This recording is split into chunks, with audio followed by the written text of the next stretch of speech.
Le nationalisme se base sur l'idée qu'une nation unit les hommes et les définit au sein d'un État aussi appelé État-nation. Il y a donc au départ un État, auquel on ajoute des éléments de nationalisme, ce qui donne la construction d'un État-nation.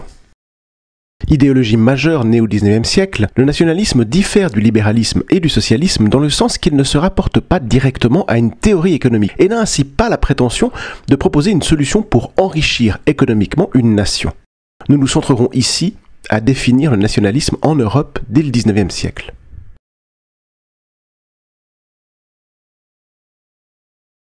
En 1814, l'empire de Napoléon s'effondre. En quelques années, l'empereur français a conquis une grande partie de l'Europe et tenté d'étouffer économiquement l'Angleterre. C'est le blocus continental. Napoléon avait voulu unir le continent et d'ailleurs son droit civil s'est imposé dans son empire. L'effondrement de cet empire, suite à la désastreuse campagne de Russie, bouleverse les équilibres. Napoléon vaincu, des délégations de toute l'Europe discutent à Vienne des futures frontières des États. C'est le congrès de Vienne. Nous allons regarder en détail ce qui s'est dit dans ce congrès. À Vienne, des délégations de toute l'Europe discutent des futures frontières des États. Au-delà d'une paix et d'un homme vaincu, les enjeux du congrès de Vienne relèvent également du devenir des idéaux de la Révolution française.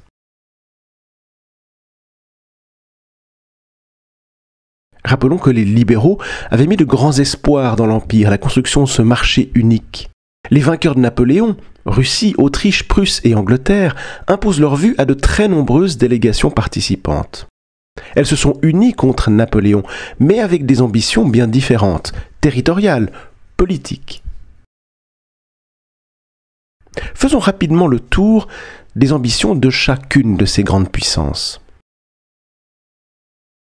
À commencer par la Russie, qui veut s'étendre au sud pour donner l'accès aux mers chaudes à son commerce. Les Dardanelles, par exemple, donnent accès à la Méditerranée. La Prusse, le principal État allemand, rêve d'une Allemagne unifiée, autour d'elle, naturellement.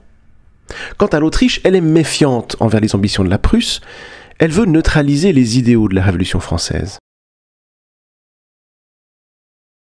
Enfin, l'Angleterre, la puissante Angleterre, a tout à gagner à une division des autres puissances du continent. Elle se réjouit que la Prusse neutralise la Russie. La population s'interroge sur ses libertés. Et soudain, c'est la France qui ressurgit.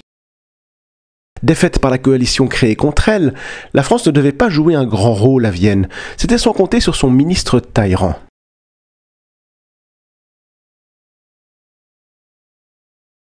Ministre sous Napoléon, esprit brillant qui a su traverser tous les tumultes d'un pays en révolution depuis 1789, une sacrée performance pour un noble, Talleyrand s'impose dans les débats.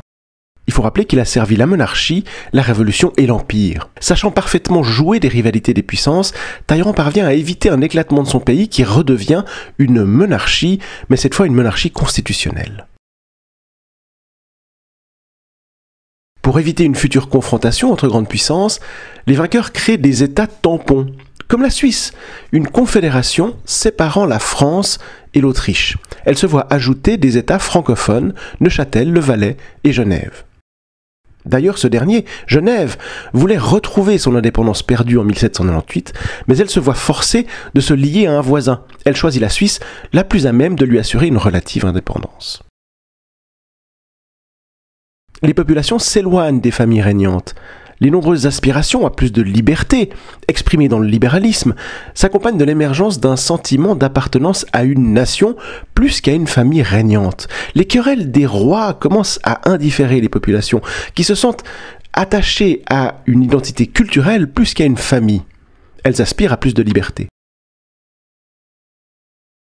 Si on regarde la carte qui est issue de ce congrès de Vienne, on remarque que l'Allemagne, dominée par la Prusse, en bleu, est fortement divisée, tout comme l'Italie. On voit la position de la Suisse entre France et Autriche. En rediscutant la carte de l'Europe, le congrès de Vienne est central pour comprendre la construction des identités nationales.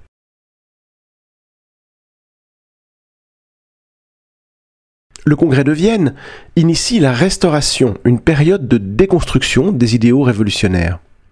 L'Ancien Régime finit en 1789. Il s'ensuit la Révolution française, qui s'étale sur une dizaine d'années, qui pose les principes de liberté. Puis l'Empire, qui s'achève par le Congrès de Vienne. Et le Congrès de Vienne initie la Restauration. Le mot de restauration vient du fait que les grandes puissances essayent de restaurer l'ordre ancien.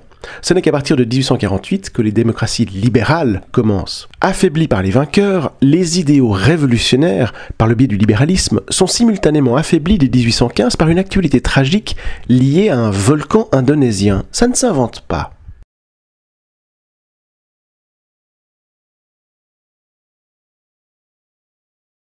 À peine le congrès de Vienne achevé, un événement climatique bouleverse l'histoire. C'est l'année sans été. L'éruption du volcan indonésien Tambora, en avril 15, dérègle le climat à travers le monde, qui se refroidit de 1 degré. L'Europe est littéralement sous la pluie. C'est la 3e éruption la plus puissante connue à ce jour. À Paris, par exemple, il y a 5 jours de beau temps, c'est-à-dire des jours sans pluie, en juin 16, 3 en juillet et 5 en août.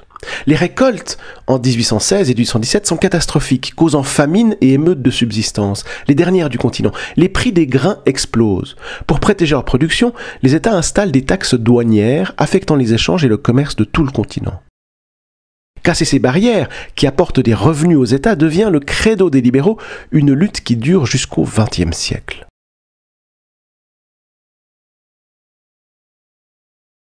Des identités collectives, nationales, se construisent dès lors à partir de 1815 sur des éléments culturels et historiques. Un drapeau uni sans faire référence à un blason familial. Mais c'est pas tout. Une hymne, une chanson, qui unit par la musique, une musique populaire. Une fête nationale qui cultive la mémoire d'un événement fondateur. Et enfin des mythes. Un mythe cultive la mémoire de gloire commune. Ça peut être un personnage ou alors un événement. Il y a, avec la construction du nationalisme, l'idée de peuple élu. La conviction profonde d'appartenir à un peuple élu est tellement courante que le créateur semble avoir choisi beaucoup de peuples élus. Le nationalisme est partout. Un Français, Pierre de Coubertin, a l'idée de ressusciter une tradition antique en 1894, les Jeux Olympiques, pour faire s'affronter les nations pacifiquement. En célébrant la grandeur de la nation, le nationalisme peut dériver en impérialisme. À partir du moment où un État se construit une identité nationale et cultive la grandeur de celle-ci, une dérive vers l'impérialisme existe. L'impérialisme est une politique d'un État visant à placer un autre État sous sa dépendance politique ou économique. La première étape, c'est de dire que la nation est grande. Ça, c'est du nationalisme. De dire qu'on est les plus forts, c'est aussi du nationalisme. À partir du moment où vous voulez dominer les autres, ça devient de l'impérialisme. C'est cette évolution du nationalisme vers l'impérialisme qui conduit, par exemple, des États-nations européens à construire un empire colonial. Lénine, quant à lui, considère début XXe siècle que l'impérialisme découle du capitalisme. Le nationalisme connaît une apogée au début XXe siècle. Les antagonismes entre États-nations atteignent alors des sommets. Certains d'être supérieurs aux autres, les pays européens s'entretuent et sombrent en 1914 dans une guerre fratricide qui tue 10 millions de personnes au nom de la grandeur de leur nation. Loin d'être abandonné en 1918, le nationalisme se poursuit tout au long du XXe siècle sous différentes formes, dont le national-socialisme, le fameux nazisme. Et aujourd'hui, le nationalisme a traversé tout le XXe siècle sous des formes plus ou moins agressives. Finalement, le nationalisme relève d'un petit paradoxe. Par ricochet, il est parti de l'idée que tous les hommes naissent libres et égaux, mais n'a pas cessé de les diviser. Au point qu'en janvier 1995, faisant son discours d'adieu au Parlement européen, le président français François Mitterrand aura cette conclusion en guise d'avertissement : le nationalisme, c'est la guerre.